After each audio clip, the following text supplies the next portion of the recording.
L'Assommoir, partie 9, chapitre 9. Cet hiver-là, maman Coupeau faillit passer, dans une crise d'étouffement. Chaque année, au mois de décembre, elle était sûre que son asthme la collait sur le dos pour les 2 et 3 semaines. Elle n'avait plus 15 ans, elle devait en avoir 73 à la Saint-Antoine. Avec ça, très patraque, râlant pour un rien, quoique grosse et grasse. Le médecin annonçait qu'elle s'en irait en toussant, le temps de crier « Bonsoir, Jeanneton, la chandelle est éteinte !» Quand elle était dans son lit, madame Coupeau devenait mauvaise comme la gale. Il faut dire que le cabinet où elle couchait avec Nana n'avait rien de gai. Entre le lit de la petite et le sien se trouvait juste la place de 2 chaises. Le papier des murs, un vieux papier gris d'étain, pendait en lambeaux. La lucarne ronde, près du plafond, laissait tomber un jour louche et pâle de cave. On se faisait joliment vieux là-dedans, surtout une personne qui ne pouvait pas respirer. La nuit encore, lorsque l'insomnie la prenait, elle écoutait dormir la petite, et c'était une distraction. Mais, dans le jour, comme on ne lui tenait pas compagnie du matin au soir, elle grognait, elle pleurait, elle répétait toute seule pendant des heures, en roulant sa tête sur l'oreiller. « Mon Dieu, que je suis malheureuse! Mon Dieu, que je suis malheureuse!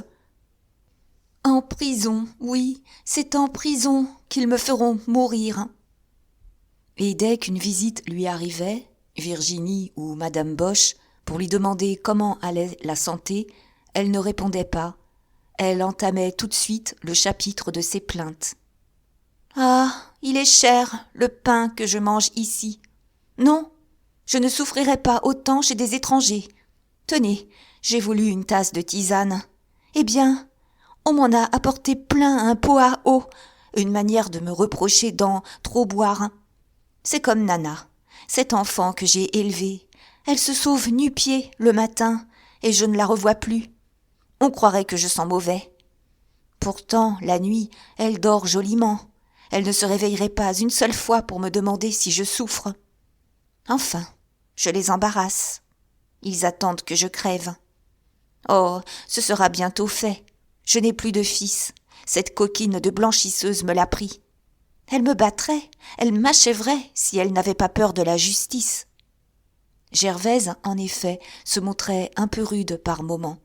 La baraque tournait mal, tout le monde s'y aigrissait et s'envoyait promener aux premiers mots. Coupeau, un matin, qu'il avait les cheveux malades, s'était écrié « La vieille dit toujours qu'elle va mourir, et elle ne meurt jamais !» Parole qui avait frappé maman Coupeau au cœur. On lui reprochait ce qu'elle coûtait, on disait tranquillement que, si elle n'était plus là, il y aurait une grosse économie. À la vérité, elle ne se conduisait pas non plus comme elle aurait dû. Ainsi, quand elle voyait sa fille aînée, Madame Lerat, elle pleurait misère, accusait son fils et sa belle-fille de la laisser mourir de faim. Tout ça pour lui tirer une pièce de 20 sous qu'elle dépensait en gourmandise. Elle faisait aussi des cancans abominables avec les Lorilleux, en leur racontant à quoi passaient leurs 10 francs, aux fantaisies de la blanchisseuse, des bonnets neufs, des gâteaux mangés dans les coins, des choses plus sales même qu'on n'osait pas dire. À 2 ou 3 reprises, elle faillit faire battre toute la famille. Tantôt elle était avec les uns, tantôt elle était avec les autres. Enfin, ça devenait un vrai gâchis.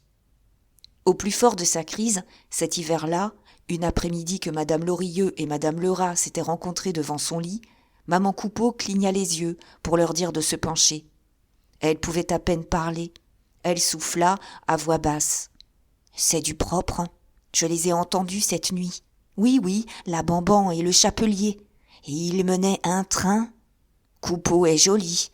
C'est du propre. » Elle raconta, par phrases courtes, toussant et étouffant, que son fils avait dû rentrer ivre-mort la veille.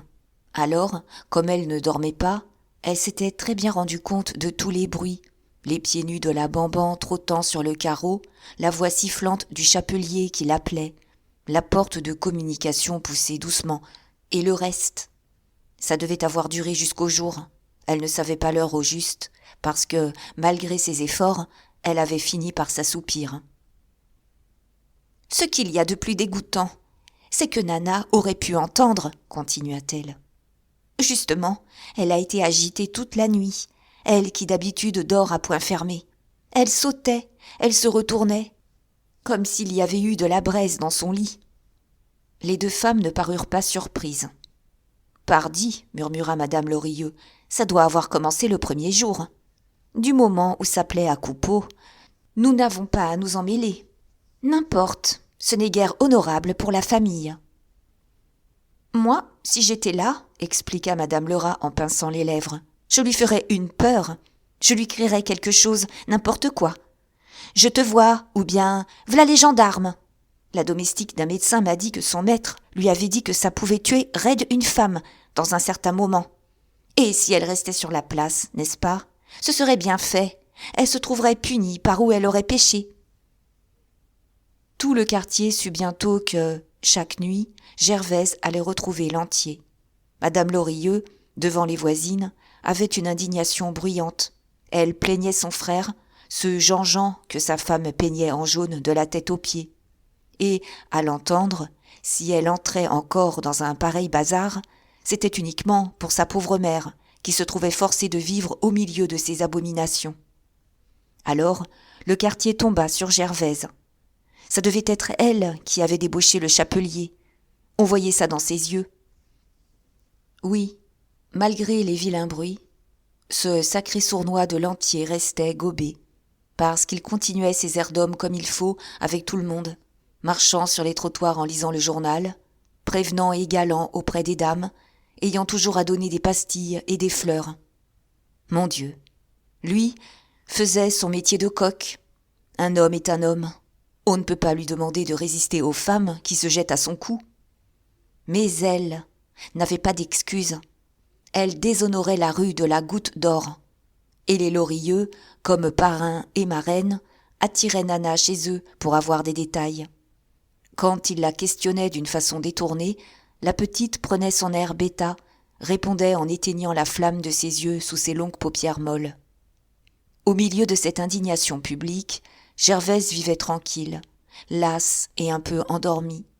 Dans les commencements, elle s'était trouvée bien coupable, bien sale, et elle avait eu un dégoût d'elle-même. Quand elle sortait de la chambre de Lantier, elle se lavait les mains, elle mouillait un torchon et se frottait les épaules à les écorcher, comme pour enlever son ordure. Si Coupeau cherchait alors à plaisanter, elle se fâchait, courait en grelottant s'habiller au fond de la boutique. Et elle ne tolérait pas davantage que le chapelier la touchât lorsque son mari venait de l'embrasser. Elle aurait voulu changer de peau en changeant d'homme, mais, lentement, elle s'accoutumait. C'était trop fatigant de se débarbouiller chaque fois. Ses paresses l'amollissaient, son besoin d'être heureuse lui faisait tirer tout le bonheur possible de ses embêtements. Elle était complaisante pour elle et pour les autres, tâchait uniquement d'arranger les choses de façon à ce que personne n'eût trop d'ennui. N'est-ce pas?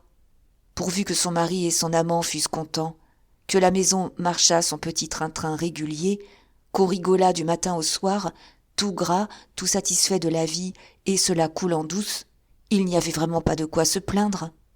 Puis, après tout, elle ne devait pas tant faire de mal, puisque ça s'arrangeait si bien, à la satisfaction d'un chacun. On est puni d'ordinaire quand on fait le mal. Alors, son dévergondage avait tourné à l'habitude. Maintenant, c'était réglé comme le boire et le manger. Chaque fois que Coupeau rentrait soûl, elle passait chez Lantier, ce qui arrivait au moins le lundi, le mardi et le mercredi de la semaine. Elle partageait ses nuits. Même, elle avait fini, lorsque le zingueur simplement ronflait trop fort, par le lâcher au beau milieu du sommeil et allait continuer son dodo tranquille sur l'oreiller du voisin. Ce n'était pas qu'elle éprouvât plus d'amitié pour le chapelier.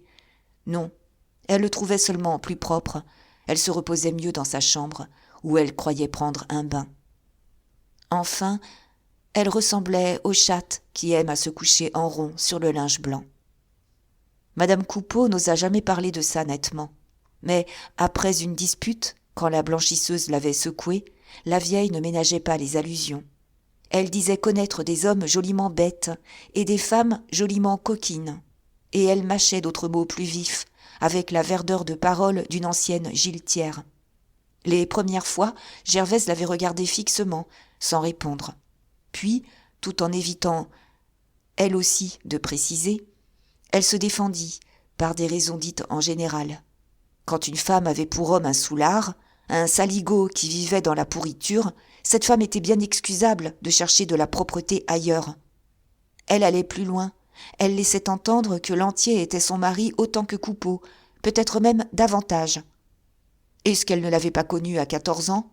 Est-ce qu'elle n'avait pas 2 enfants de lui ? Eh bien, dans ces conditions, tout se pardonnait. Personne ne pouvait lui jeter la pierre. Elle se disait dans la loi de la nature. Puis, il ne fallait pas qu'on l'ennuyât. Elle aurait vite fait d'envoyer à chacun son paquet. La rue de la Goutte d'Or n'était pas si propre. La petite Madame Vigouroux faisait la cabriole du matin au soir dans son charbon. Madame Lehongre, la femme de l'épicier, couchait avec son beau-frère, un grand baveux qu'on n'aurait pas ramassé sur une pelle. L'horloger d'en face, ce monsieur Pincé, avait failli passer aux assises pour une abomination. Il allait avec sa propre fille, une effrontée qui roulait les boulevards. Et, le geste élargi, elle indiquait le quartier entier.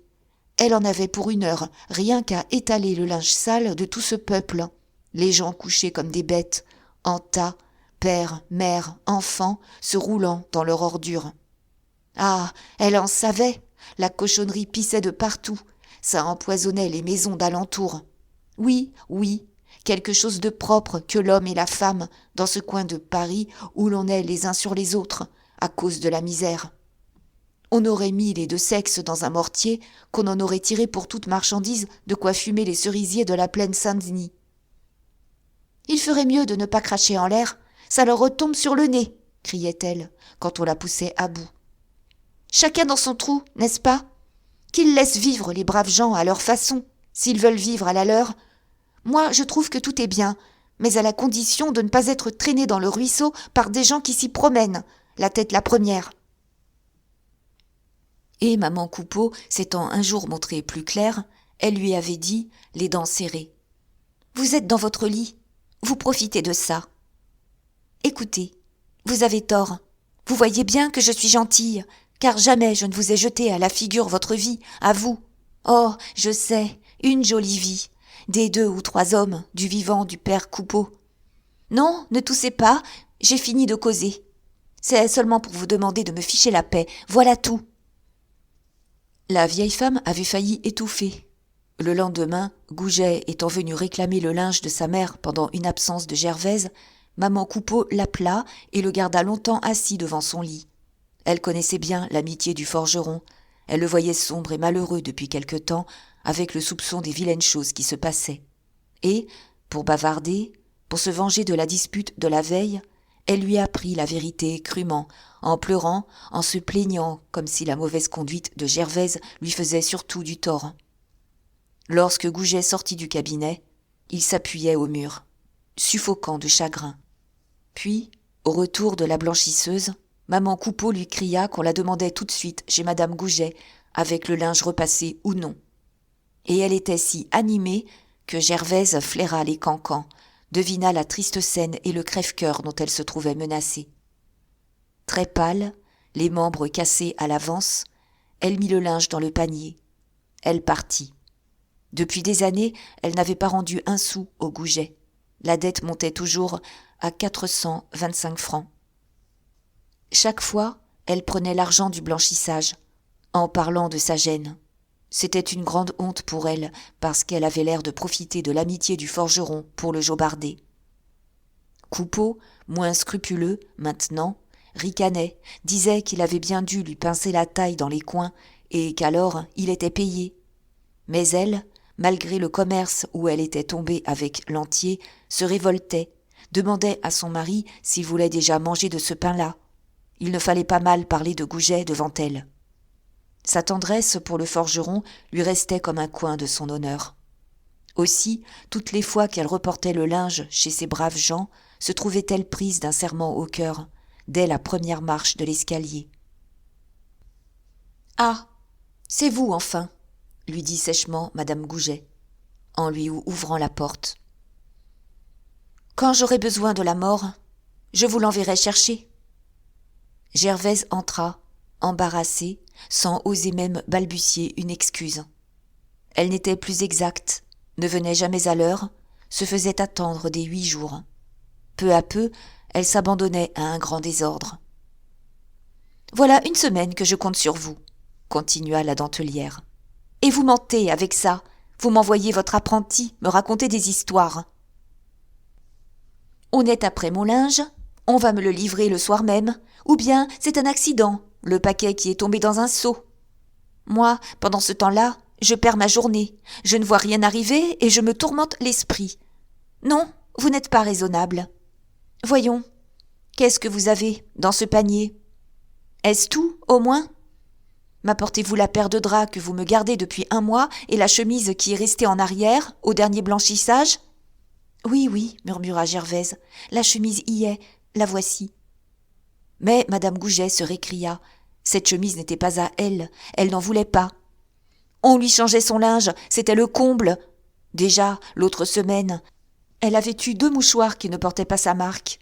Ça ne la ragoûtait guère, du linge venu, elle ne savait d'où. Puis, enfin, elle tenait à ses affaires. « Et les draps, reprit-elle, ils sont perdus, n'est-ce pas? Eh bien, ma petite, il faudra vous arranger, mais je les veux quand même demain matin. Entendez-vous » Il y eut un silence. Ce qui achevait de troubler Gervaise, c'était de sentir derrière elle la porte de la chambre de Goujet entr'ouverte. Le forgeron devait être là, elle le devinait. Et quel ennui, s'il écoutait tous ces reproches mérités, auxquels elle ne pouvait rien répondre. Elle se faisait très souple, très douce, courbant la tête, posant le linge sur le lit le plus vivement possible. Mais ça se gâta encore, quand madame Goujet se mit à examiner les pièces une à une. Elle les prenait, les rejetait en disant « Ah, vous perdez joliment la main. On ne peut plus vous faire des compliments tous les jours. Oui, vous salopez, vous cochonnez l'ouvrage, à cette heure. Tenez, regardez-moi ce devant de chemise. Il est brûlé, le fer a marqué sur les plis. Et les boutons, ils sont arrachés. Je ne sais pas comment vous vous arrangez, il ne reste jamais un bouton. Oh, par exemple, voilà une camisole que je ne vous payerai pas. Voyez donc ça, la crasse y est, vous l'avez étalée simplement. Merci, si le linge n'est même plus propre. » Elle s'arrêta, comptant les pièces. Puis elle s'écria « Comment? C'est ce que vous apportez? Il manque 2 paires de bas, 6 serviettes, une nappe, des torchons. Vous vous moquez de moi, alors? Je vous ai fait dire de tout me rendre, repasser ou non. Si dans 1 heure votre apprenti n'est pas ici avec le reste, nous nous fâcherons, madame Coupeau. Je vous en préviens. » À ce moment, Goujet toussa dans sa chambre. Gervaise eut un léger tressaillement. Comme on la traitait devant lui, mon Dieu! Et elle resta au milieu de la chambre, gênée, confuse, attendant le linge sale. Mais, après avoir arrêté le compte, madame Goujet avait tranquillement repris sa place près de la fenêtre, travaillant au raccommodage d'un châle de dentelle. « Et le linge ?» demanda timidement la blanchisseuse. « Non, merci, » répondit la vieille femme. « Il n'y a rien cette semaine. » Gervaise pâlit. On lui retirait la pratique. Alors, elle perdit complètement la tête. Elle dut s'asseoir sur une chaise parce que ses jambes s'en allaient sous elle. Et elle ne chercha pas à se défendre. Elle trouva seulement cette phrase. « Monsieur Goujet est donc malade ?» Oui, il était souffrant. Il avait dû rentrer au lieu de se rendre à la forge, et il venait de s'étendre sur son lit pour se reposer. Madame Goujet causait gravement, en robe noire comme toujours, sa face blanche encadrée dans sa coiffe monacale. On avait encore baissé la journée des boulonniers. De 9 francs, elle était tombée à 7 francs à cause des machines qui, maintenant, faisaient toute la besogne. Et elle expliquait qu'ils économisaient sur tout. Elle voulait de nouveau laver son linge elle-même. Naturellement, ce serait bien tombé si les Coupeau lui avaient rendu l'argent prêté par son fils. Mais ce n'était pas elle qui leur enverrait les huissiers, puisqu'ils ne pouvaient pas payer. Depuis qu'elle parlait de la dette, Gervaise, la tête basse, semblait suivre le jeu agile de son aiguille, reformant les mailles une à une. « Pourtant, » continuait la dentelière, « en vous gênant un peu, vous arriveriez à vous acquitter. car enfin, vous mangez très bien, voire dépensez beaucoup, j'en suis sûre. Quand vous nous donneriez seulement 10 francs chaque mois. » Elle fut interrompue par la voix de Goujet qui l'appelait. « Maman, maman !» Et, lorsqu'elle revint s'asseoir, presque tout de suite, elle changea de conversation. Le forgeron l'avait sans doute supplié de ne pas demander de l'argent à Gervaise. Mais, malgré elle, au bout de 5 minutes, elle parlait de nouveau de la dette. Or, elle avait prévu ce qui arrivait. Le zingueur buvait la boutique, et il mènerait sa femme loin. Aussi, jamais son fils n'aurait prêté les 500 francs s'il l'avait écouté. Aujourd'hui, il serait marié, il ne crèverait pas de tristesse avec la perspective d'être malheureux toute sa vie. Elle s'animait, elle devenait très dure, accusant clairement Gervaise de s'être entendue avec Coupeau pour abuser de son bêta d'enfant. Oui, il y avait des femmes qui jouaient l'hypocrisie pendant des années et dont la mauvaise conduite finissait par éclater au grand jour. « Maman, maman !» appela une seconde fois la voix de Goujet, plus violemment. Elle se leva, et quand elle reparut, elle dit, en se remettant à sa dentelle, « Entrez, il veut vous voir. » Gervaise, tremblante, laissa la porte ouverte. Cette scène l'émotionnait, parce que c'était comme un aveu de leur tendresse devant madame Goujet. Elle retrouva la petite chambre tranquille, tapissée d'images, avec son lit de fer étroit, pareil à la chambre d'un garçon de 15 ans. Ce grand corps de Goujet, les membres cassés par la confidence de maman Coupeau, était allongé sur le lit, les yeux rouges, sa belle barbe jaune encore mouillée.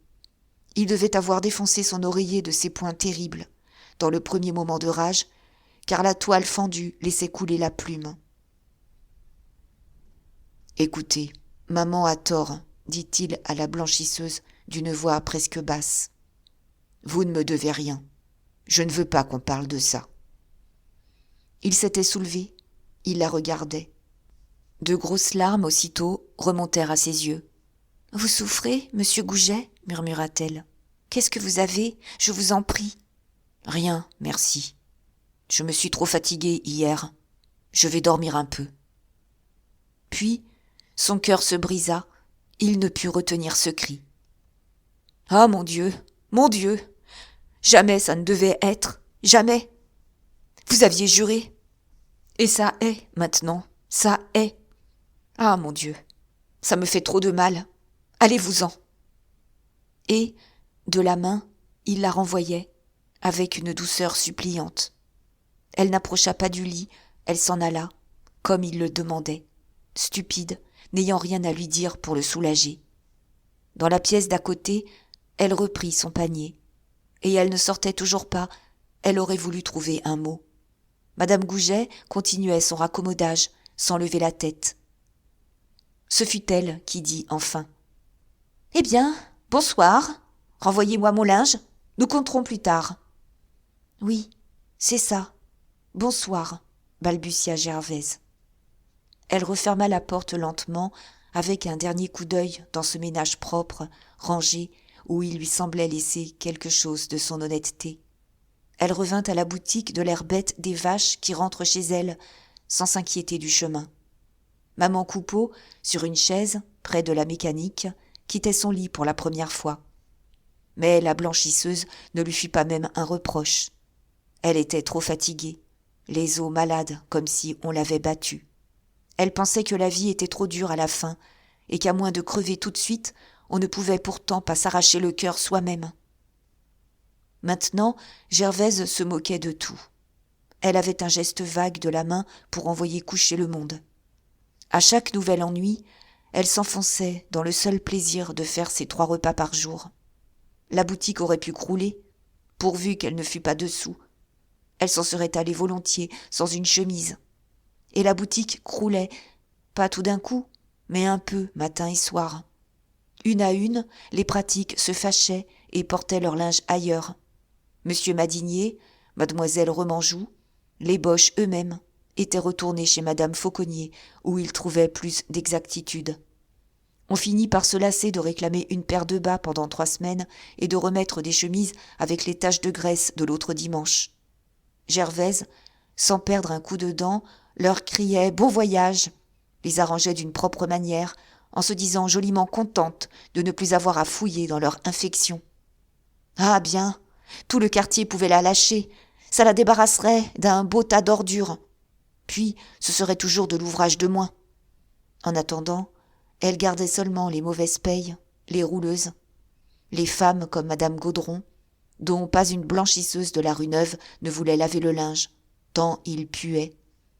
La boutique était perdue. Elle avait dû renvoyer sa dernière ouvrière, madame Putois. Elle restait seule avec son apprenti, ce louchon d'Augustine, qui bêtissait en grandissant. Et encore, à elles deux, elle n'avait pas toujours de l'ouvrage. Elles traînaient leur derrière sur les tabourets durant des après-midi entières. Enfin, un plongeon complet. Ça sentait la ruine. Naturellement, à mesure que la paresse et la misère entraient, la malpropreté entrait aussi. On n'aurait pas reconnu cette belle boutique bleue, couleur du ciel, qui était jadis l'orgueil de Gervaise. Les boiseries et les carreaux de la vitrine, qu'on oubliait de laver, restaient du haut en bas éclaboussés par la crotte des voitures. Sur les planches, à la tringle de laiton, s'étalaient 3 guenilles grises, laissées par des clientes mortes à l'hôpital. Et c'était plus minable encore à l'intérieur. L'humidité des linges séchant au plafond avait décollé le papier. La perce Pompadour étalait des lambeaux qui pendaient pareils à des toiles d'araignée lourdes de poussière. La mécanique, cassée, trouée à coups de tisonnier, mettait dans son coin les débris de vieilles fontes d'un marchand de bric-à-brac. L'établi semblait avoir servi de table à toute une garnison, tachée de café et de vin, emplâtrée de confitures, gras des lichades du lundi. Avec ça, une odeur d'amidon aigre, une puanteur faite de moisis, de graillons et de crasse. Mais Gervaise se trouvait très bien là-dedans. Elle n'avait pas vu la boutique se salir. Elle s'y abandonnait et s'habituait aux papiers déchirés, aux boiseries graisseuses, comme elle en arrivait à porter des jupes fendues et à ne plus se laver les oreilles. Même la saleté était un nid chaud où elle jouissait de s'accroupir. Laisser les choses à la débandade, attendre que la poussière bouchât les trous et mît un velours partout, sentir la maison s'alourdir autour de soi dans un engourdissement de fainéantise, cela était une vraie volupté dont elle se grisait. Sa tranquillité d'abord, le reste, elle s'en battait l'œil. Les dettes, toujours croissantes pourtant, ne la tourmentaient plus. Elle perdait de sa probité. On payerait ou on ne payerait pas, la chose restait vague, et elle préférait ne pas savoir. Quand on lui fermait un crédit dans une maison, elle en ouvrait un autre dans la maison d'à côté. Elle brûlait le quartier, elle avait des poufs tous les 10 pas. Rien que dans la rue de la Goutte d'Or, elle n'osait plus passer devant le charbonnier, ni devant l'épicier, ni devant la fruitière. Ce qui lui faisait faire le tour par la rue des Poissonniers, quand elle allait au lavoir. Une trotte de 10 bonnes minutes. Les fournisseurs venaient la traiter de coquine. Un soir, l'homme qui avait vendu les meubles de Lantier ameuta les voisins. Il gueulait qu'il la trousserait et se payerait sur la bête si elle ne lui allongeait pas sa monnaie. Bien sûr, de pareilles scènes la laissaient tremblante. Seulement, elle se secouait comme un chien battu, et c'était fini. Elle n'en dînait pas plus mal, le soir. En voilà des insolents qui l'embêtaient. Elle n'avait point d'argent, elle ne pouvait pas en fabriquer, peut-être. Puis les marchands volaient assez, ils étaient faits pour attendre. Et elle se rendormait dans son trou, en évitant de songer à ce qui arriverait forcément un jour. Elle ferait le saut, parbleu, mais jusque-là, elle entendait ne pas être taquinée. Pourtant, madame Coupeau était remise. Pendant une année encore, la maison boulotta. L'été, naturellement, il y avait toujours un peu plus de travail. Les jupons blancs et les robes de percale des baladeuses du boulevard extérieur. Ça tournait à la dégringolade lente, le nez davantage dans la crotte chaque semaine, avec des hauts et des bas cependant, des soirs où l'on se frottait le ventre devant le buffet vide, et d'autres où l'on mangeait du veau à crever. On ne voyait plus que maman Coupeau sur les trottoirs, cachant des paquets sous son tablier, allant d'un pas de promenade au mont-de-piété de la rue Polonceau. Elle arrondissait le dos, avait la mine confite et gourmande d'une dévote qui va à la messe. Car elle ne détestait pas ça. Les tripotages d'argent l'amusaient. Ce bibelotage de marchande à la toilette chatouillait ses passions de vieille commère. Les employés de la rue Polonceau la connaissaient bien.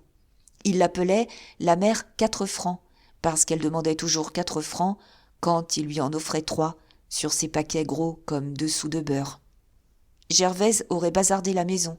Elle était prise de la rage du clou. Elle se serait tondu la tête si on avait voulu lui prêter sur ses cheveux. C'était trop commode, on ne pouvait pas s'empêcher d'aller chercher là de la monnaie lorsqu'on attendait après un pain de 4 livres.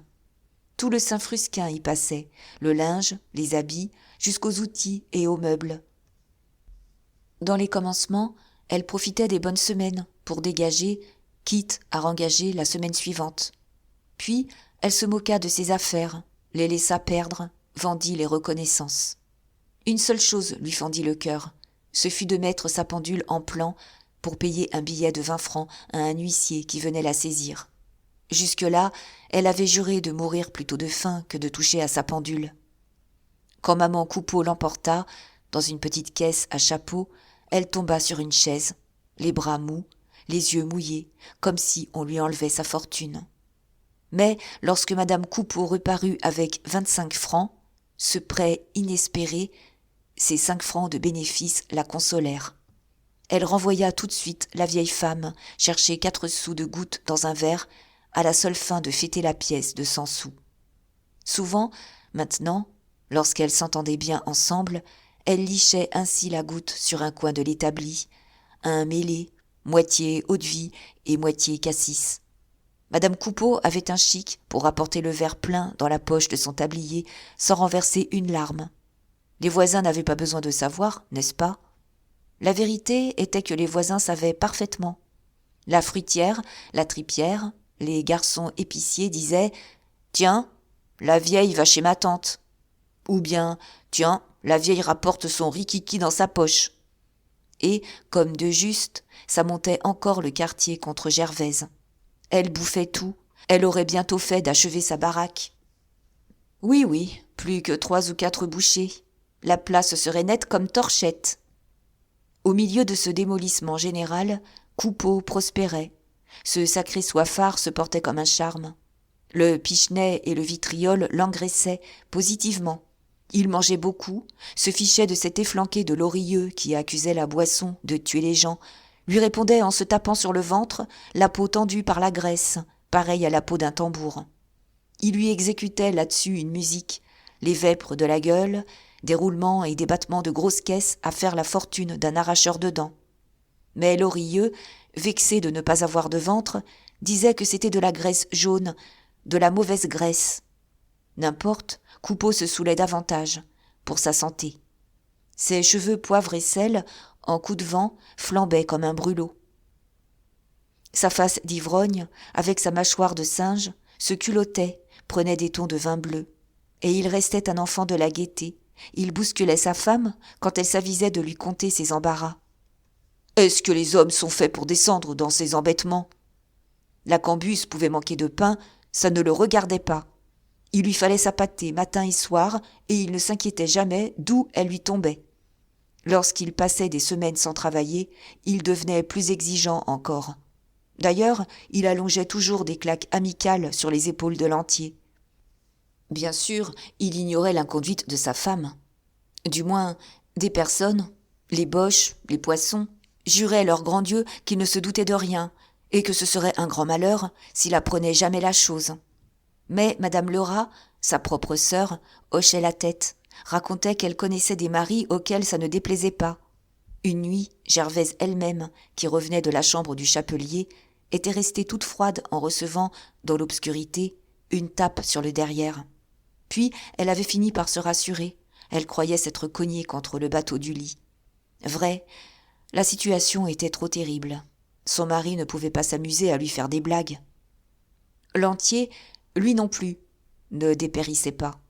Il se soignait beaucoup, mesurait son ventre à la ceinture de son pantalon, avec la continuelle crainte d'avoir à resserrer ou à desserrer la boucle. Il se trouvait très bien.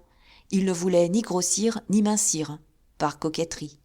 Cela le rendait difficile sur la nourriture, car il calculait tous les plats de façon à ne pas changer sa taille. Même quand il n'y avait pas un sou à la maison, Il lui fallait des œufs, des côtelettes, des choses nourrissantes et légères. Depuis qu'il partageait la patronne avec le mari, il se considérait comme tout à fait de moitié dans le ménage. Il ramassait les pièces de 20 sous qui traînaient, menait Gervaise au doigt et à l'œil, grognait, gueulait, avait l'air plus chez lui que le zingueur. Enfin, c'était une baraque qui avait de bourgeois. Et le bourgeois d'occasion, plus malin, tirait à lui la couverture, prenait le dessus du panier de tout, de la femme, de la table et du reste. Il écrémait les Coupeau, quoi. Il ne se gênait plus pour battre son beurre en public. Nana restait sa préférée parce qu'il aimait les petites filles gentilles. Il s'occupait de moins en moins d'Étienne, les garçons, selon lui, devant savoir se débrouiller. Lorsqu'on venait demander Coupeau, on le trouvait toujours là, en pantoufles, en manches de chemise, sortant de l'arrière-boutique avec la tête ennuyée d'un mari qu'on dérange. Et il répondait pour Coupeau, il disait que c'était la même chose. Entre ces deux messieurs, Gervaise ne riait pas tous les jours. Elle n'avait pas à se plaindre de sa santé, Dieu merci. Elle aussi devenait trop grasse. Mais 2 hommes sur le dos, à soigner et à contenter, ça dépassait ses forces, souvent. Ah, Dieu de Dieu, un seul mari vous esquinte déjà assez le tempérament. Le pis était qu'ils s'entendaient très bien, ces matins-là. Jamais ils ne se disputaient. Ils se ricanaient dans la figure, le soir, après le dîner, les coudes posés au bord de la table. Ils se frottaient l'un contre l'autre toute la journée, comme les chats qui cherchent et cultivent leur plaisir. Les jours où ils rentraient furieux, c'était sur elle qu'ils tombaient. « Allez-y, tapez sur la bête !» Elle avait bon dos. Ça les rendait meilleurs camarades de gueuler ensemble. Et il ne fallait pas qu'elle s'avisât de se rebecquer. Dans les commencements, quand l'un criait, elle suppliait l'autre du coin de l'œil pour en tirer une parole de bonne amitié. Seulement, ça ne réussissait guère. Elle filait doux maintenant. Elle pliait ses grosses épaules, ayant compris qu'il s'amusait à la bousculer, tant elle était ronde. Une vraie boule. Coupeau, très mal embouché, la traitait avec des mots abominables. Lantier, au contraire, choisissait ses sottises, allait chercher les mots que personne ne dit et qui la blessaient plus encore. Heureusement, on s'accoutume à tout. Les mauvaises paroles, les injustices des 2 hommes finissaient par glisser sur sa peau fine, comme sur une toile cirée. Elle en était même arrivée à les préférer en colère, parce que, les fois où il faisait les gentils, il l'assommait davantage, toujours après elle, ne lui laissant plus repasser un bonnet tranquillement. Alors, il lui demandait des petits plats.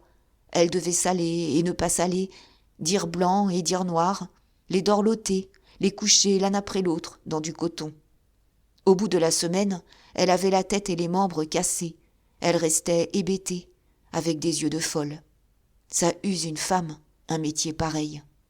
Oui, Coupeau et Lantier l'usaient, c'était le mot. Il la brûlait par les 2 bouts, comme on dit, de la chandelle. Bien sûr, le zingueur manquait d'instruction. Mais le chapelier en avait trop, ou du moins, il avait une instruction comme les gens pas propres ont une chemise blanche avec la crasse par-dessous. Une nuit, elle rêva qu'elle était au bord d'un puits. Coupeau la poussait d'un coup de poing, tandis que Lantier lui chatouillait les reins pour la faire sauter plus vite. Eh bien, ça ressemblait à sa vie. Ah, elle était à bonne école, ça n'avait rien d'étonnant si elle s'avachissait. Les gens du quartier ne se montraient guère justes quand ils lui reprochaient les vilaines façons qu'elle prenait, car son malheur ne venait pas d'elle. Parfois, lorsqu'elle réfléchissait, un frisson lui courait sur la peau. Puis, elle pensait que les choses auraient pu tourner plus mal encore. Il valait mieux avoir 2 hommes, par exemple, que de perdre les 2 bras. Et elle trouvait sa position naturelle, une position comme il y en a tant. Elle tâchait de s'arranger là-dedans un petit bonheur. Ce qui prouvait combien ça devenait popote et bonhomme, c'était qu'elle ne détestait pas plus Coupeau que Lantier. Dans une pièce à la Gaîté, elle avait vu une garce qui abominait son mari et l'empoisonnait à cause de son amant. Et elle s'était fâchée parce qu'elle ne sentait rien de pareil dans son cœur. Est-ce qu'il n'était pas plus raisonnable de vivre en bon accord tous les 3 ? Non, non, pas de ces bêtises-là. Ça dérangeait la vie, qui n'avait déjà rien de bien drôle.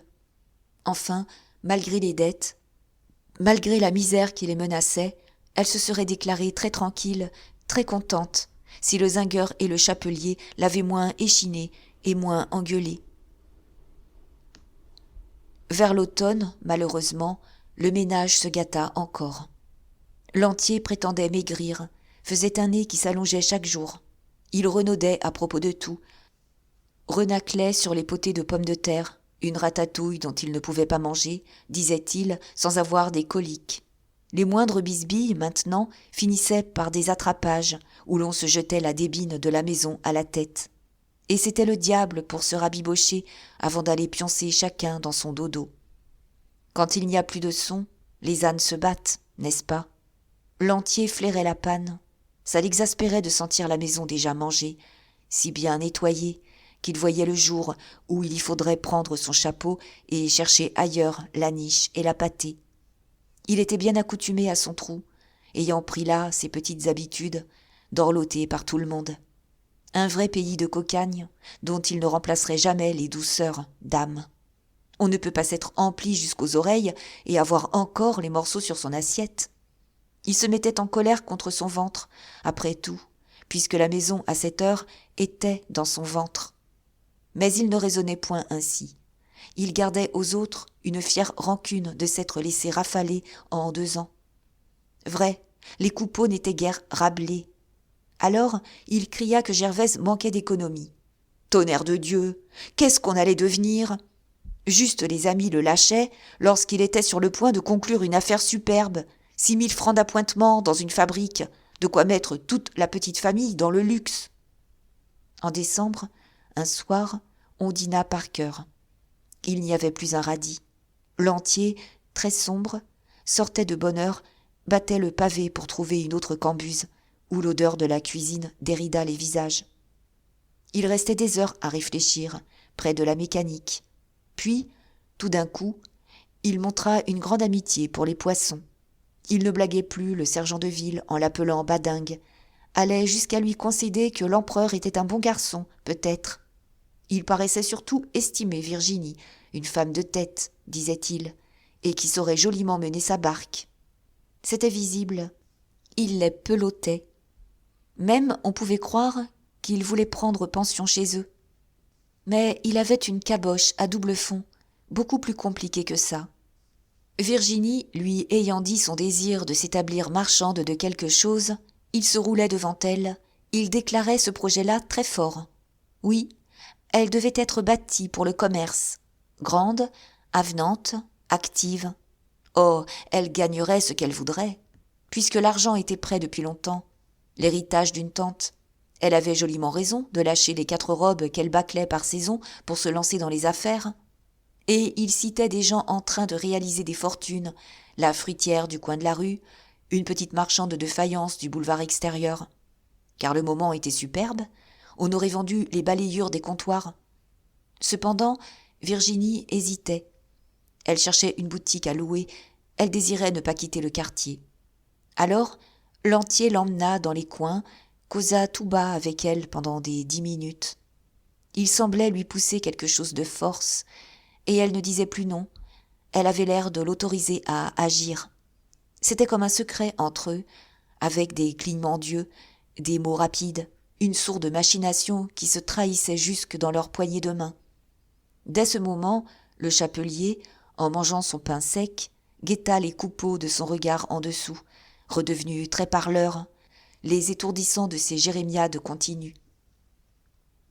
Toute la journée, Gervaise marchait dans cette misère qu'il étalait complaisamment.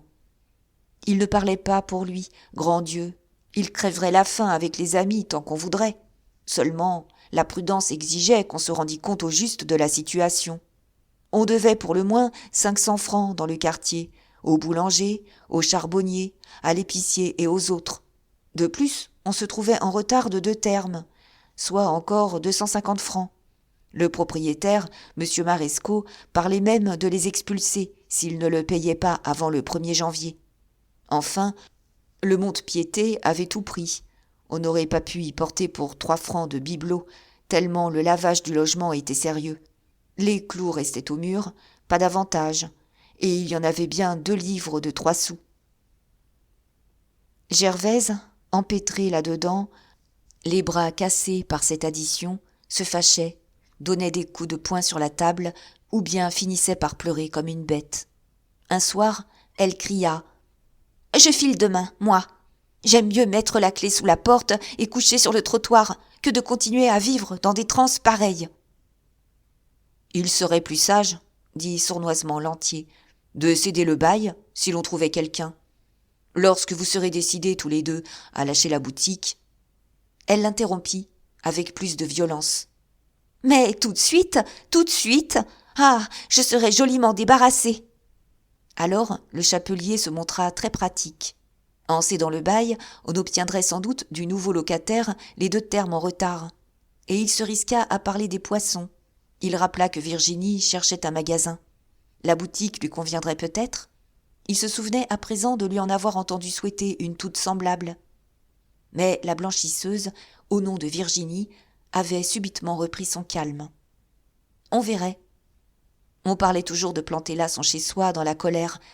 Seulement, la chose ne semblait pas si facile quand on réfléchissait. Les jours suivants, Lantier eut beau recommencer ses litanies, Gervaise répondait qu'elle s'était vue plus bas et s'en était tirée. La belle avance lorsqu'elle n'aurait plus sa boutique. Ça ne lui donnerait pas du pain. Elle allait, au contraire, reprendre des ouvrières et se faire une nouvelle clientèle. Elle disait cela pour se débattre contre les bonnes raisons du chapelier qui la montrait par terre, écrasée sous les frais, sans le moindre espoir de remonter sur sa bête. Mais il eut la maladresse de prononcer encore le nom de Virginie, et elle s'entêta alors furieusement. Non, jamais.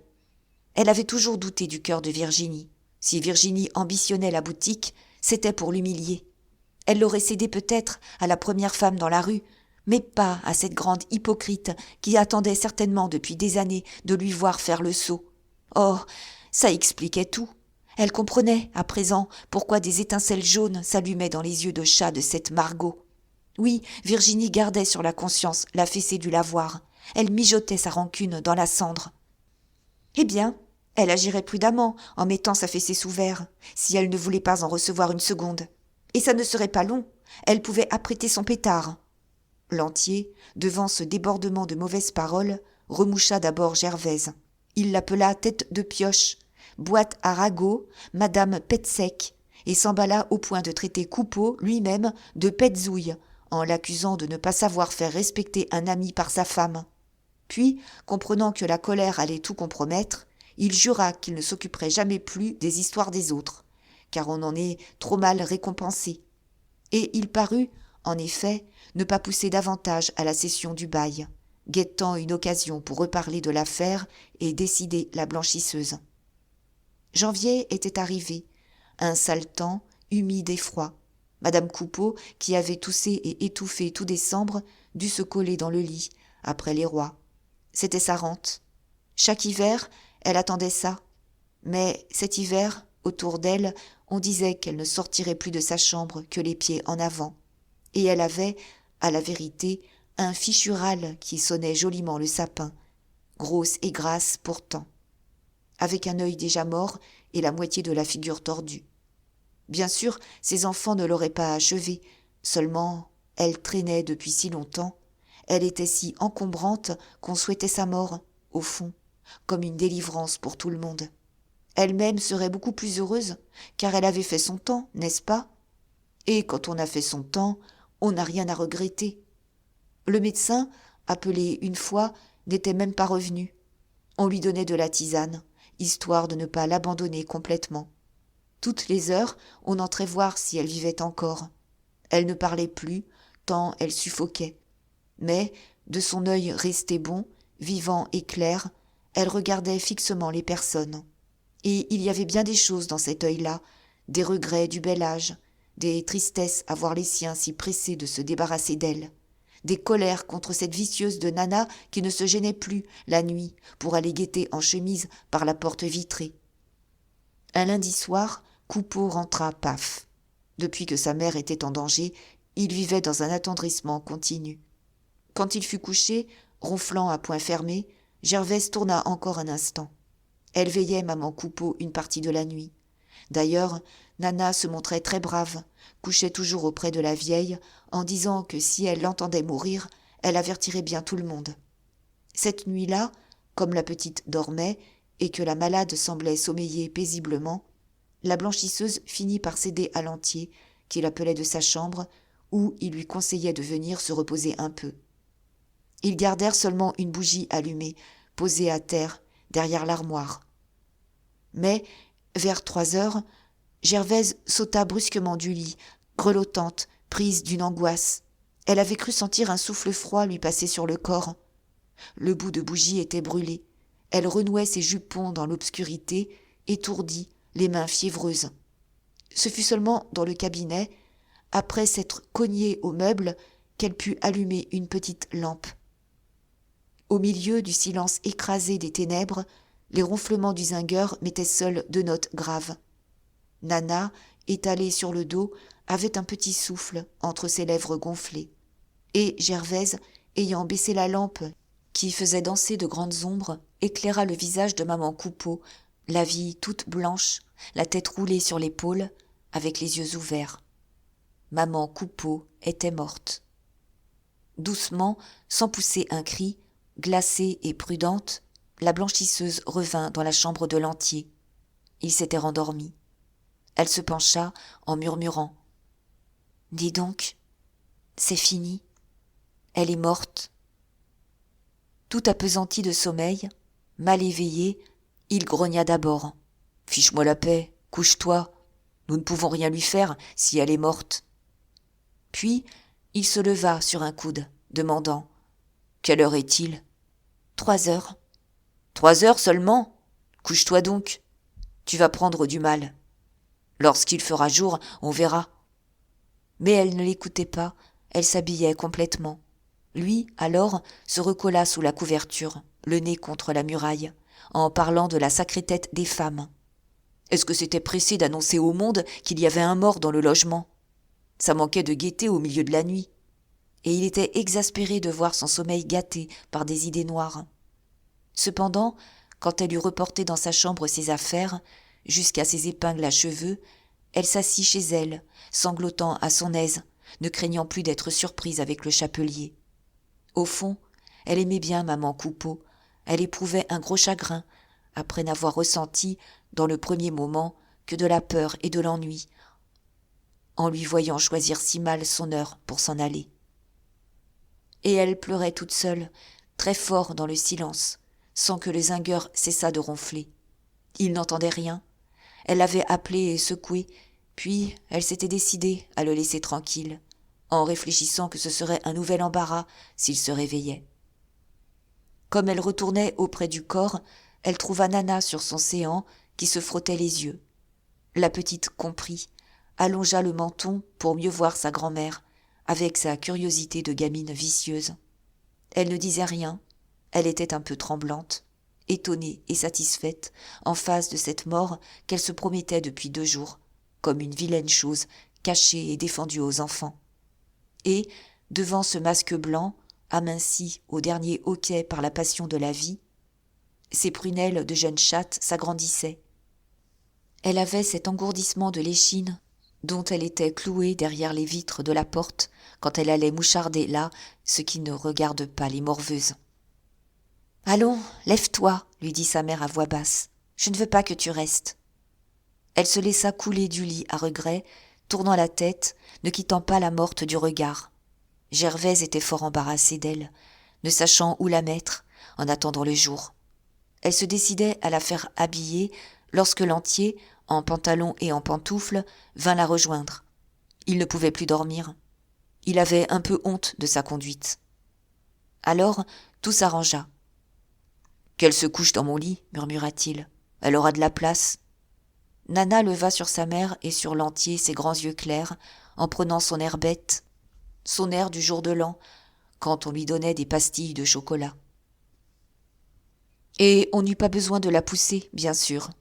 Elle trotta en chemise, ses petons nus effleurant à peine le carreau. Elle se glissa comme une couleuvre dans le lit, qui était encore tout chaud, et s'y tint allongée, enfoncée, son corps fluait, bossuant à peine la couverture.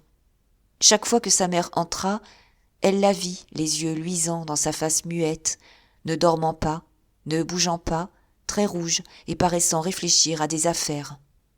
Cependant, Lantier avait aidé Gervaise à habiller madame Coupeau, Et ce n'était pas une petite besogne, car la morte pesait son poids. Jamais on n'aurait cru que cette vieille-là était si grasse et si blanche. Il lui avait mis des bas, un jupon blanc, une camisole, un bonnet. Enfin, son linge le meilleur. Coupeau ronflait toujours. 2 notes, l'une grave, qui descendait, l'autre sèche, qui remontait. On aurait dit de la musique d'église, accompagnant les cérémonies du Vendredi saint. Aussi, quand la morte fut habillée et proprement étendue sur son lit, Lantier se versa-t-il un verre de vin pour se remettre, car il avait le cœur à l'envers.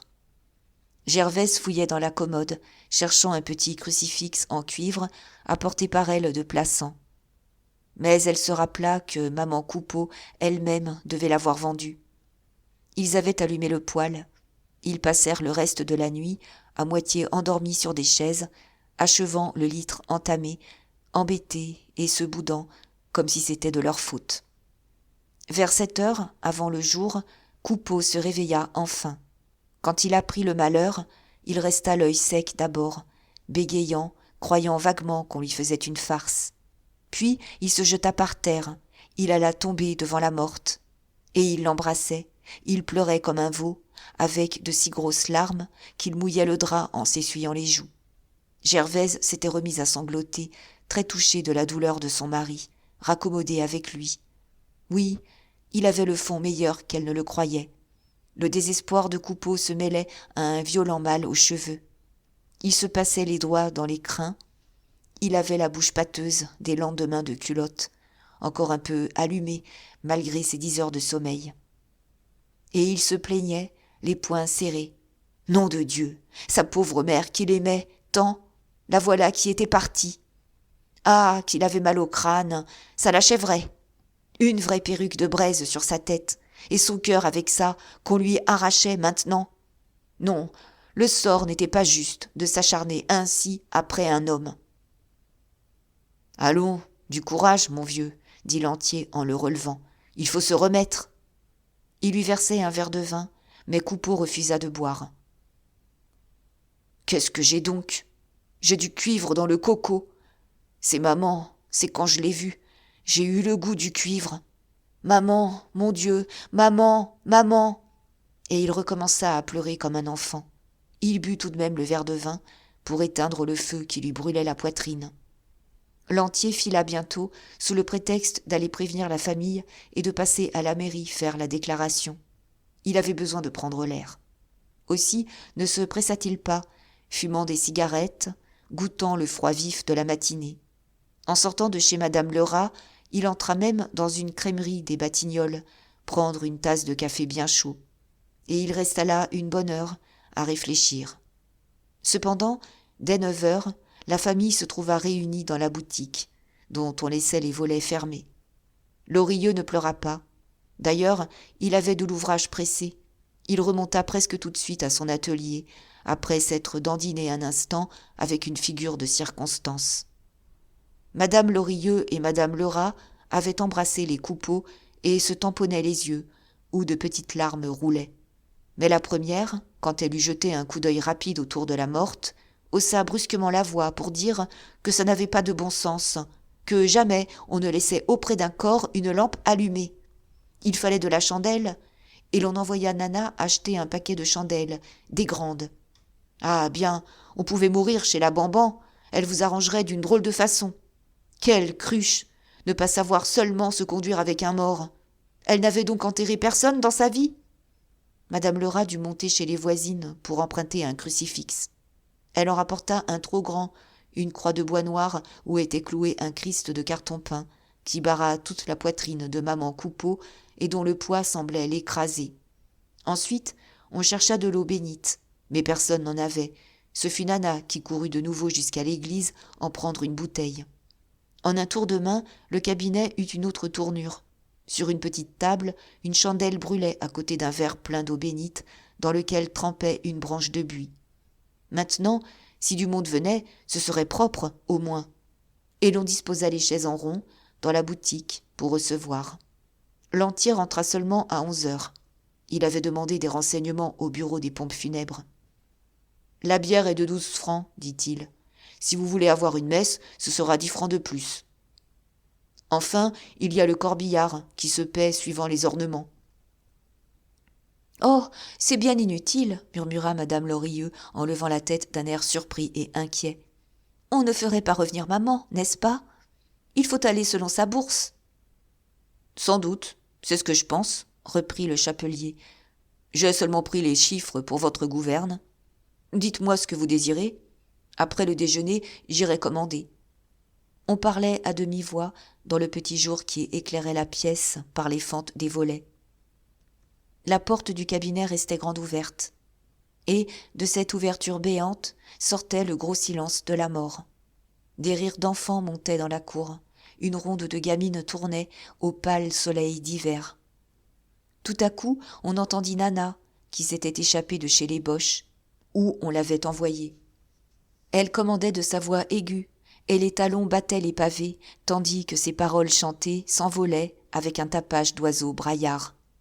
« Notre Anne, il a mal à la patte. Madame lui a fait faire un joli patatoire, et des souliers lilas, là, et des souliers lilas. » Gervaise attendit pour dire à son tour.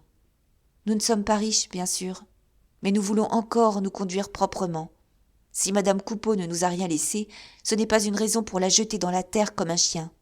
Non, il faut une messe, avec un corbillard assez gentil. » « Et qui est-ce qui payera ?» demanda violemment madame Lorilleux. « Pas nous, qui avons perdu de l'argent la semaine dernière. Pas vous non plus, puisque vous êtes ratissés. Ah, vous devriez voir, pourtant, où ça vous a conduit, de chercher à épater le monde. » Coupeau, consulté, bégaya avec un geste de profonde indifférence. Il se rendormait sur sa chaise. Madame Lerat dit qu'elle payerait sa part. Elle était de l'avis de Gervaise, on devait se montrer propre. Alors, toutes deux, sur un bout de papier, elles calculèrent.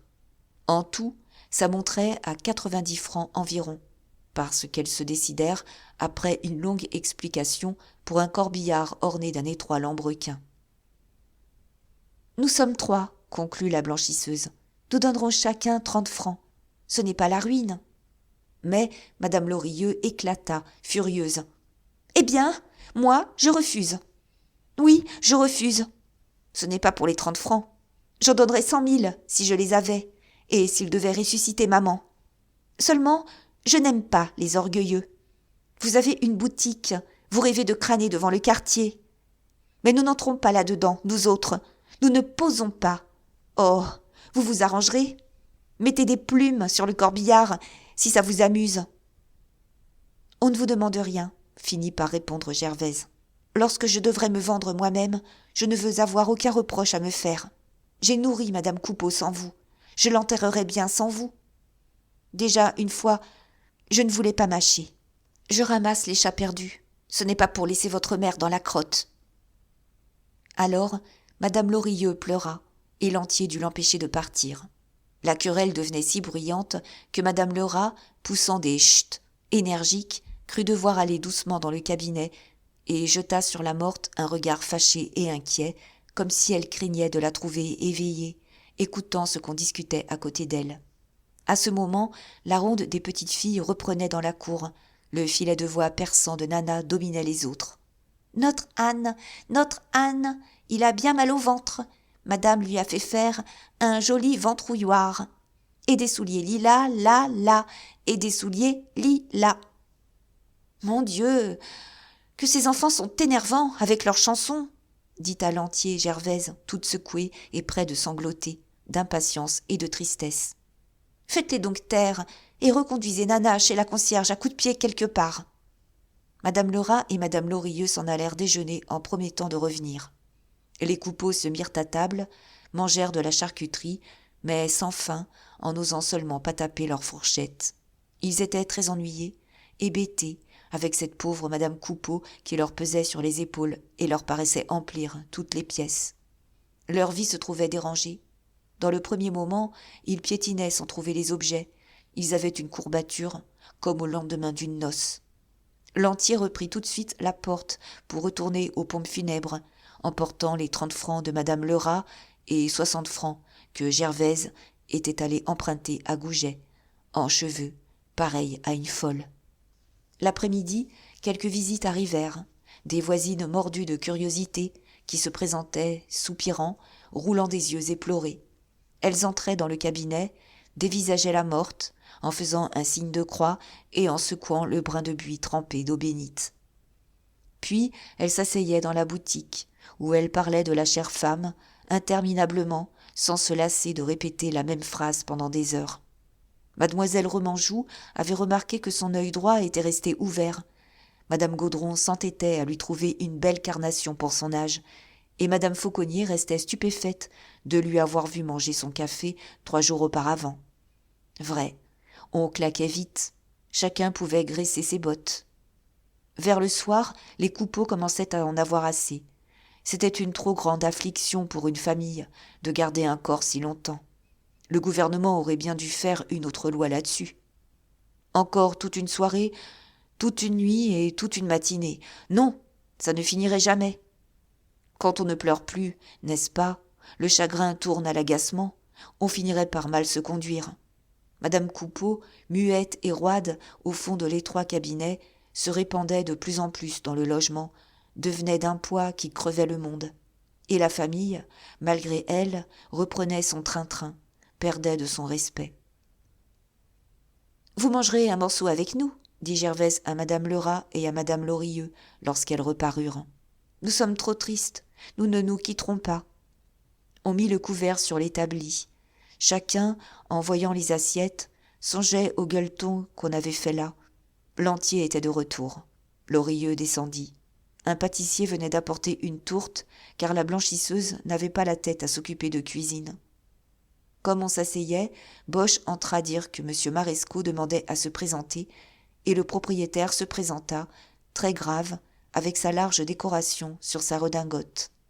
Il salua en silence, alla droit au cabinet, où il s'agenouilla. Il était d'une grande piété.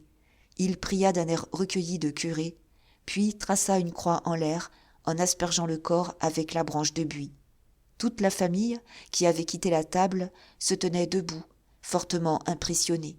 M. Marescot, ayant achevé ses dévotions, passa dans la boutique et dit aux Coupeau : « Je suis venu pour les 2 loyers arriérés. Êtes-vous en mesure ? » ?»« Non, monsieur, pas tout à fait, » balbutia Gervaise, très contrariée d'entendre parler de ça devant les Lorilleux. « Vous comprenez, avec le malheur qui nous arrive… » ?»« Sans doute, mais chacun a ses peines, » reprit le propriétaire en élargissant ses doigts immenses d'ancien ouvrier. « Je suis bien fâché, je ne puis attendre davantage. Si je ne suis pas payé après-demain matin, je serai forcé d'avoir recours à une expulsion. » Gervaise joignit les mains, les larmes aux yeux, muette et l'implorant. D'un hochement énergique de sa grosse tête osseuse, il lui fit comprendre que les supplications étaient inutiles. D'ailleurs, le respect dû aux morts interdisait toute discussion. Il se retira discrètement, à reculons. « 1000 pardons de vous avoir dérangé, » murmura-t-il. « Après-demain matin, n'oubliez pas. » Et, comme en s'en allant, il passait de nouveau devant le cabinet, il salua une dernière fois le corps d'une génuflexion dévote à travers la porte grande ouverte. On mangea d'abord vite, pour ne pas paraître y prendre du plaisir. Mais arrivé au dessert, on s'attarda, envahi d'un besoin de bien-être. Par moments, la bouche pleine, Gervaise ou l'une des 2 sœurs se levait, allait jeter un coup d'œil dans le cabinet, sans même lâcher sa serviette. Et quand elle se rasseyait, achevant sa bouchée, les autres la regardaient une seconde, pour voir si tout marchait bien à côté. Puis les dames se dérangèrent moins souvent. Madame Coupeau fut oubliée. On avait fait un baquet de café et du très fort, afin de se tenir éveillé toute la nuit. Les poissons vinrent sur les 8 heures. On les invita à en boire un verre. Alors, Lantier, qui guettait le visage de Gervaise, parut saisir une occasion attendue par lui depuis le matin. À propos de la saleté des propriétaires qui entraient demander de l'argent dans les maisons où il y avait un mort, il dit brusquement : « C'est un jésuite, ce salaud, avec son air de servir la messe. Mais moi, à votre place, je lui planterais là sa boutique. » Gervaise, éreintée de fatigue, molle et énervée, répondit en s'abandonnant. « Oui, bien sûr. Je n'attendrai pas les hommes de loi. Ah, j'en ai plein le dos, plein le dos !» Les Lorilleux, jouissant à l'idée que la Bamban n'aurait plus de magasin, l'approuvèrent beaucoup. On ne se doutait pas de ce que coûtait une boutique. Si elle ne gagnait que 3 francs chez les autres, au moins elle n'avait pas de frais. Elle ne risquait pas de perdre de grosses sommes. Ils firent répéter cet argument-là à Coupeau en le poussant. Il buvait beaucoup, il se maintenait dans un attendrissement continu, pleurant tout seul dans son assiette. Comme la blanchisseuse semblait se laisser convaincre, Lantier cligna les yeux en regardant les poissons. Et la grande Virginie intervint, se montra très aimable. « Vous savez, on pourrait s'entendre. Je prendrai la suite du bail, j'arrangerai votre affaire avec le propriétaire. Enfin, vous seriez toujours plus tranquille. »« Non, merci, » déclara Gervaise, qui se secoua comme prise d'un frisson. « Je sais où trouver les termes, si je veux. Je travaillerai. J'ai mes 2 bras, Dieu merci, pour me tirer d'embarras. » « On causera de ça plus tard, » se hâta de dire le chapelier. « Ce n'est pas convenable, ce soir. Plus tard, demain, par exemple. » À ce moment, madame Lerat, qui était allée dans le cabinet, poussa un léger cri. Elle avait eu peur parce qu'elle avait trouvé la chandelle éteinte, brûlée jusqu'au bout. Tout le monde s'occupa à en rallumer une autre. Et l'on hochait la tête en répétant que ce n'était pas bon signe quand la lumière s'éteignait auprès d'un mort. La veillée commença. Coupeau s'était allongé, pas pour dormir, disait-il, pour réfléchir. Et il ronflait 5 minutes après. Lorsqu'on envoya Nana coucher chez les Boches, elle pleura. Elle se régalait depuis le matin, à l'espoir d'avoir bien chaud dans le grand lit de son bon ami Lantier. Les poissons restèrent jusqu'à minuit. On avait fini par faire du vin à la française, dans un saladier, parce que le café donnait trop sur les nerfs de ces dames. La conversation tournait aux effusions tendres. Virginie parlait de la campagne. Elle aurait voulu être enterrée au coin d'un bois, avec des fleurs des champs sur sa tombe. Madame Lerat gardait déjà, dans son armoire, le drap pour l'ensevelir, et elle le parfumait toujours d'un bouquet de lavande. Elle tenait à avoir une bonne odeur sous le nez, quand elle mangerait les pissenlits par la racine. Puis, sans transition, le sergent de ville raconta qu'il avait arrêté une grande belle fille le matin, qui venait de voler dans la boutique d'un charcutier. En la déshabillant chez le commissaire, on lui avait trouvé 10 saucissons pendus autour du corps, devant et derrière. Et madame Lorilleux, ayant dit d'un air de dégoût qu'elle n'en mangerait pas, de ces saucissons-là, la société s'était mise à rire doucement. La veillée s'égaya en gardant les convenances. Mais, comme on achevait le vin à la française, un bruit singulier, un ruissellement sourd, sortit du cabinet. Tous levèrent la tête, se regardèrent. « Ce n'est rien, » dit tranquillement Lantier, en baissant la voix. « Elle se vide. » L'explication fit hocher la tête d'un air rassuré, et la compagnie reposa les verres sur la table. Enfin, les poissons se retirèrent. Lantier partit avec eux. Il allait chez un ami, disait-il, pour laisser son lit aux dames, qui pourraient s'y reposer 1 heure, chacune à son tour. Lorilleux monta se coucher tout seul, en répétant que ça ne lui était pas arrivé depuis son mariage. Alors, Gervaise et les 2 sœurs, restées avec Coupeau endormi, s'organisèrent auprès du poêle, sur lequel elles tinrent du café chaud. Elles étaient là, pelotonnées, pliées en 2, les mains sous leur tablier, le nez au-dessus du feu, à causer très bas dans le grand silence du quartier. Madame Lorilleux geignait. Elle n'avait pas de robe noire. Elle aurait pourtant voulu éviter d'en acheter une, car ils étaient bien gênés, et elle questionna Gervaise, demandant si madame Coupeau ne laissait pas une jupe noire, cette jupe qu'on lui avait donnée pour sa fête. Gervaise dut aller chercher la jupe. Avec un pli à la taille, elle pourrait servir. Mais madame Lorilleux voulait aussi du vieux linge, parlait du lit, de l'armoire, des 2 chaises, cherchait des yeux les bibelots qu'il fallait partager. On manqua se fâcher. Madame Lerat mit la paix, elle était plus juste. Les Coupeau avaient eu la charge de la mère, ils avaient bien gagné ces 4 guenilles. Et, toutes 3, elles s'assoupirent de nouveau au-dessus du poêle, dans des ragots monotones. La nuit leur semblait terriblement longue. Par moments, elles se secouaient, buvaient du café, allongeaient la tête dans le cabinet où la chandelle, qu'on ne devait pas moucher, brûlait avec une flamme rouge et triste, grossie par les champignons charbonneux de la mèche. Vers le matin, elle grelottait malgré la forte chaleur du poêle. Une angoisse, une lassitude d'avoir trop causé les suffoquait, la langue sèche, les yeux malades. Madame Lerat se jeta sur le lit de Lantier et ronfla comme un homme, tandis que les deux autres, la tête tombée et touchant les genoux, dormaient devant le feu. Au petit jour, un frisson les réveilla. La chandelle de maman Coupeau venait encore de s'éteindre. Et comme, dans l'obscurité, le ruissellement sourd recommençait, Madame Lorilleux donna l'explication à voix haute pour se tranquilliser elle-même.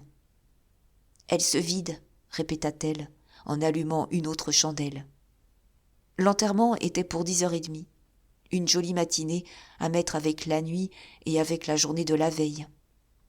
C'est-à-dire que Gervaise, tout en n'ayant pas un sou, aurait donné 100 francs à celui qui serait venu prendre maman Coupeau 3 heures plus tôt. Non, on a beau aimer les gens, ils sont trop lourds quand ils sont morts. Et même plus on les aime, plus on voudrait se vite débarrasser d'eux. Une matinée d'enterrement est par bonheur pleine de distractions. On a toutes sortes de préparatifs à faire. On déjeuna d'abord. Puis, ce fut justement le père Bazouge, le croque-mort du 6e, qui apporta la bière et le sac de son. Il ne dessoulait pas, ce brave homme. Ce jour-là, à 8h, il était encore tout rigolo d'une cuite prise la veille. « Voilà, c'est pour ici, n'est-ce pas ?» dit-il, et il posa la bière qui eut un craquement de boîte neuve. Mais, comme il jetait à côté le sac de son, il resta les yeux écarquillés, la bouche ouverte, en apercevant Gervaise devant lui. « Pardon, excuse, je me trompe, » balbutia-t-il. « On m'avait dit que c'était pour chez vous. » Il avait déjà repris le sac. La blanchisseuse dut lui crier. « Laissez donc ça, c'est pour ici. »« Ah, tonnerre de Dieu, faut s'expliquer, » reprit-il en se tapant sur la cuisse. « Je comprends, c'est la vieille. » Gervaise était devenue toute blanche. Le père Bazouge avait apporté la bière pour elle. Il continuait, se montrant galant, cherchant à s'excuser. « N'est-ce pas, on racontait hier qu'il y en avait une de partie au rez-de-chaussée. Alors moi, j'avais cru. Vous savez, dans notre métier, ces choses-là, ça entre par une oreille et ça sort de l'autre. Je vous fais tout de même mon compliment, hein. Le plus tard, c'est encore le meilleur, quoique la vie ne soit pas toujours drôle. Ah, non, par exemple. » Elle l'écoutait, se reculait avec la peur qu'il ne la saisît de ses grandes mains sales pour l'emporter dans sa boîte. Déjà, une fois, le soir de ses noces, il lui avait dit en connaître des femmes qui le remercieraient s'il montait les prendre. Eh bien, elle n'en était pas là, ça lui faisait froid dans l'échine. Son existence s'était gâtée, mais elle ne voulait pas s'en aller si tôt. Oui, elle aimait mieux crever la faim pendant des années que de crever la mort, l'histoire d'une seconde. « Il est poivre, » murmura-t-elle d'un air de dégoût mêlé d'épouvante. « L'administration devrait au moins ne pas envoyer des pochards. On paye assez cher. » Alors le croque-mort se montra goguenard et insolent. « Dites donc, ma petite mère, ce sera pour une autre fois. Tout à votre service, entendez-vous ? Vous n'avez qu'à me faire signe. C'est moi qui suis le consolateur des dames. Et ne crache pas sur le père Bazouge, parce qu'il en a tenu dans ses bras de plus chics que toi, qui se sont laissés arranger sans se plaindre, bien contentes de continuer leur dodo à l'ombre. »« Taisez-vous, père Bazouge, » dit sévèrement Lorilleux, accouru au bruit des voix. « Ce ne sont pas des plaisanteries convenables. Si l'on se plaignait, vous seriez renvoyés. Allons, fichez le camp, puisque vous ne respectez pas les principes. » Le croque-mort s'éloigna, mais on l'entendit longtemps sur le trottoir, qui bégayait. « De quoi, les principes ? Il n'y a pas de principes. Il n'y a pas de principes. Il n'y a que l'honnêteté. » Enfin, 10h sonnèrent. Le corbillard était en retard. Il y avait du monde dans la boutique, des amis et des voisins, Monsieur Madinier, mes bottes, Madame Gaudron, Mademoiselle Remanjou, et toutes les minutes, entre les volets fermés, par l'ouverture béante de la porte, une tête d'homme ou de femme s'allongeait pour voir si ce lambin de corbillard n'arrivait pas. La famille, réunie dans la pièce du fond, donnait des poignées de main. De courts silences se faisaient, coupés de chuchotements rapides, une attente agacée et fiévreuse, avec des courses brusques de robes. Madame Lorilleux qui avait oublié son mouchoir, ou bien Madame Lerat qui cherchait un paroissien à emprunter. Chacun, en arrivant, apercevait au milieu du cabinet, devant le lit, la bière ouverte. Et, malgré soi, chacun restait à l'étudier du coin de l'œil, calculant que jamais la grosse maman Coupeau ne tiendrait là-dedans. Tout le monde se regardait, avec cette pensée dans les yeux, sans se la communiquer. Mais il y eut une poussée à la porte de la rue. M. Madinier vint annoncer d'une voix grave et contenue, en arrondissant les bras, « Les voici !» Ce n'était pas encore le corbillard. 4 croque-morts entrèrent à la file, d'un pas pressé, avec leurs faces rouges et leurs mains gourdes de déménageurs, dans le noir pisseux de leurs vêtements, usés et blanchis au frottement des bières. Le père Bazouge marchait le premier, très saoul et très convenable. Dès qu'il était à la besogne, il retrouvait son aplomb. Ils ne prononcèrent pas un mot, la tête un peu basse, pesant déjà maman Coupeau du regard. Et ça ne traîna pas, la pauvre vieille fut emballée le temps d'éternuer. Le plus petit, un jeune qui louchait, avait vidé le son dans le cercueil et l'étalait en le pétrissant, comme s'il voulait faire du pain. Un autre, un grand maigre, celui-là, l'air farceur, venait d'étendre le drap par-dessus. Puis, 1, 2, allez-y. Tous les 4 saisirent le corps, l'enlevèrent, 2 aux pieds, 2 à la tête. On ne retourne pas plus vite une crêpe. Les gens qui allongeaient le cou purent croire que maman Coupeau était sautée d'elle-même dans la boîte. Elle avait glissé là comme chez elle. Oh, tout juste, si juste qu'on avait entendu son frôlement contre le bois neuf. Elle touchait de tous les côtés, un vrai tableau dans un cadre. Mais enfin, elle y tenait, ce qui étonna les assistants. Bien sûr, elle avait dû diminuer depuis la veille. Cependant, les croque-morts s'étaient relevés et attendaient. Le petit louche prit le couvercle pour inviter la famille à faire les derniers adieux, tandis que Bazouge mettait des clous dans sa bouche et apprêtait le marteau. Alors, Coupeau, ses 2 sœurs, Gervaise, d'autres encore, se jetèrent à genoux, embrassèrent la maman qui s'en allait, avec de grosses larmes, dont les gouttes chaudes tombaient et roulaient sur ce visage raidi, froid comme une glace. Il y avait un bruit prolongé de sanglots. Le couvercle s'abattit, le père Bazouge enfonça ses clous avec le chic d'un emballeur. 2 coups pour chaque pointe. Et personne ne s'écouta pleurer davantage dans ce vacarme de meubles qu'on répare. C'était fini. On partait. « S'il est possible de faire tant d'esbroufs dans un moment pareil, » dit madame Lorilleux à son mari en apercevant le corbillard devant la porte. Le corbillard révolutionnait le quartier. La tripière appelait les garçons de l'épicier, le petit horloger était sorti sur le trottoir, les voisins se penchaient aux fenêtres. Et tout ce monde causait du lambrequin à franges de coton blanche. Ah, les Coupeau auraient mieux fait de payer leurs dettes. Mais, comme le déclaraient les Lorilleux, lorsqu'on a de l'orgueil, ça sort partout et quand même. C'est honteux, répétait au même instant Gervaise, en parlant du chêniste et de sa femme. Dire que ces rapias n'ont pas même apporté un bouquet de violettes pour leur mère. Les Lorilleux, en effet, étaient venus les mains vides. Madame Lerat avait donné une couronne de fleurs artificielles, et l'on mit encore sur la bière une couronne d'immortelles et un bouquet acheté par les Coupeau. Les croque-morts avaient dû donner un fameux coup d'épaule pour hisser et charger le corps. Le cortège fut lent à s'organiser. Coupeau et Lorilleux, en redingote, le chapeau à la main, conduisaient le deuil. Le premier, dans son attendrissement que 2 verres de vin blanc, le matin, avait entretenu, se tenait au bras de son beau-frère, les jambes molles et les cheveux malades. Puis marchaient les hommes, M. Madinier, très grave, tout en noir. Mes bottes, un paletot sur sa blouse. Boche, dont le pantalon jaune fichait un pétard. Lantier, Gaudron, Bibi la grillade, Poisson, d'autres encore. Les dames arrivaient ensuite.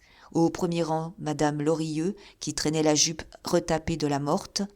Madame Lerat, cachant sous son châle son deuil improvisé, un caraco garni de lilas, et à la file, Virginie, madame Gaudron, madame Fauconnier, madame Remanjou, tout le reste de la queue.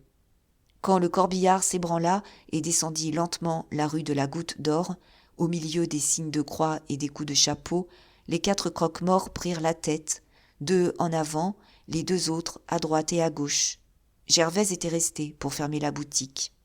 Elle confia Nana à madame Boche et elle rejoignit le convoi en courant, pendant que la petite, tenue par la concierge, sous le porche, regardait d'un œil profondément intéressé sa grand-mère disparaître au fond de la rue dans cette belle voiture.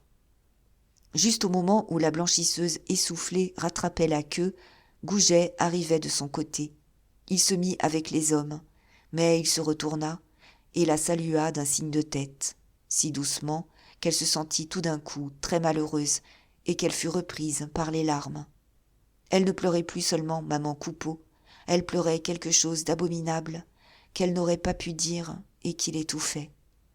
Durant tout le trajet, elle tint son mouchoir appuyé contre ses yeux. Madame Lorilleux, les joues sèches et enflammées, la regardait de côté, en ayant l'air de l'accuser de faire du genre. À l'église, la cérémonie fut vite bâclée. La messe traîna pourtant un peu, parce que le prêtre était très vieux. Mes-Bottes et Bibi la Grillade avaient préféré rester dehors, à cause de la quête. Monsieur Madinier, tout le temps, étudia les curés, et il communiquait à l'entier ses observations. Ces farceurs-là, en crachant leur latin, ne savaient seulement pas ce qu'ils dégoisaient. Ils vous enterraient une personne comme ils vous l'auraient baptisée ou mariée, sans avoir dans le cœur le moindre sentiment. Puis, monsieur Madinier blâma ce tas de cérémonies, ces lumières, ces voix tristes, cet étalage devant les familles. Vrai, on perdait les siens 2 fois, chez soi et à l'église. Et tous les hommes lui donnaient raison, car ce fut encore un moment pénible lorsque, la messe finie, il y eut un barbotement de prières et que les assistants durent défiler devant le corps en jetant de l'eau bénite. Heureusement, le cimetière n'était pas loin. Le petit cimetière de la Chapelle, un bout de jardin qui s'ouvrait sur la rue Marcadet. Le cortège y arriva débandé, tapant les pieds, chacun causant de ses affaires. La terre dure sonnait, on aurait volontiers battu la semelle. Le trou béant, près duquel on avait posé la bière, était déjà tout gelé, blafard et pierreux comme une carrière à plâtre. Et les assistants, rangés autour des monticules de gravats, ne trouvaient pas drôle d'attendre par un froid pareil, embêtés aussi de regarder le trou. Enfin, un prêtre en surplis sortit d'une maisonnette. Il grelottait, on voyait son haleine fumer, à chaque de profondis qu'il lâchait. Au dernier signe de croix, il se sauva sans avoir envie de recommencer. Le fossoyeur prit sa pelle, mais à cause de la gelée, il ne détachait que de grosses mottes qui battaient une jolie musique là-bas au fond. Un vrai bombardement sur le cercueil, une enfilade de coups de canon à croire que le bois se fendait. On a beau être égoïste, cette musique-là vous casse l'estomac. Les larmes recommencèrent. On s'en allait, on était dehors, qu'on entendait encore les détonations. Mes-Bottes, soufflant dans ses doigts, fit tout haut une remarque. « Ah, tonnerre de Dieu! Non, la pauvre maman Coupeau n'allait pas avoir chaud. » « Mesdames et la compagnie, dit le zingueur aux quelques amis restés dans la rue avec la famille. Si vous voulez bien nous permettre de vous offrir quelque chose. » Et il entra le premier chez un marchand de vin de la rue Marcadet, à la descente du cimetière. Gervaise, demeurée sur le trottoir, appela Goujet qui s'éloignait, après l'avoir salué d'un nouveau signe de tête. Pourquoi n'acceptait-il pas un verre de vin ? Mais il était pressé, il retournait à l'atelier. Alors, ils se regardèrent un moment sans rien dire. « Je vous demande pardon pour les 60 francs, murmura enfin la blanchisseuse. J'étais comme une folle, j'ai songé à vous. » Oh, il n'y a pas de quoi. Vous êtes pardonné, interrompit le forgeron. Et vous savez, tout à votre service, s'il vous arrivait un malheur. Mais n'en dites rien à maman, parce qu'elle a ses idées, et que je ne veux pas la contrarier. Elle le regardait toujours, et, en le voyant si bon, Si triste, avec sa belle barbe jaune, elle fut sur le point d'accepter son ancienne proposition, de s'en aller avec lui, pour être heureux ensemble quelque part. Puis il lui vint une autre mauvaise pensée, celle de lui emprunter ces 2 termes, à n'importe quel prix. Elle tremblait. Elle reprit d'une voix caressante. « Nous ne sommes pas fâchés, n'est-ce pas ?» Lui hocha la tête, en répondant « Non, bien sûr, jamais nous ne serons fâchés. Seulement, vous comprenez, tout est fini. » Et il s'en alla à grandes enjambées, laissant Gervaise étourdie, écoutant sa dernière parole battre dans ses oreilles avec un bourdonnement de cloches. En entrant chez le marchand de vin, elle entendait sourdement au fond d'elle « Tout est fini. Eh bien, tout est fini. Je n'ai plus rien à faire, moi, si tout est fini. » Elle s'assit. Elle avala une bouchée de pain et de fromage, vida un verre plein qu'elle trouva devant elle. C'était, au rez-de-chaussée, une longue salle à plafond bas, occupée par 2 grandes tables. Des litres, des quarts de pain, de larges triangles de brie sur 3 assiettes s'étalaient à la file. La société mangeait sur le pouce, sans nappe et sans couvert. Plus loin, près du poêle qui ronflait, les 4 croque-morts achevaient de déjeuner. « Mon Dieu !» expliquait M. Madinier, « chacun son tour. Les vieux font de la place aux jeunes.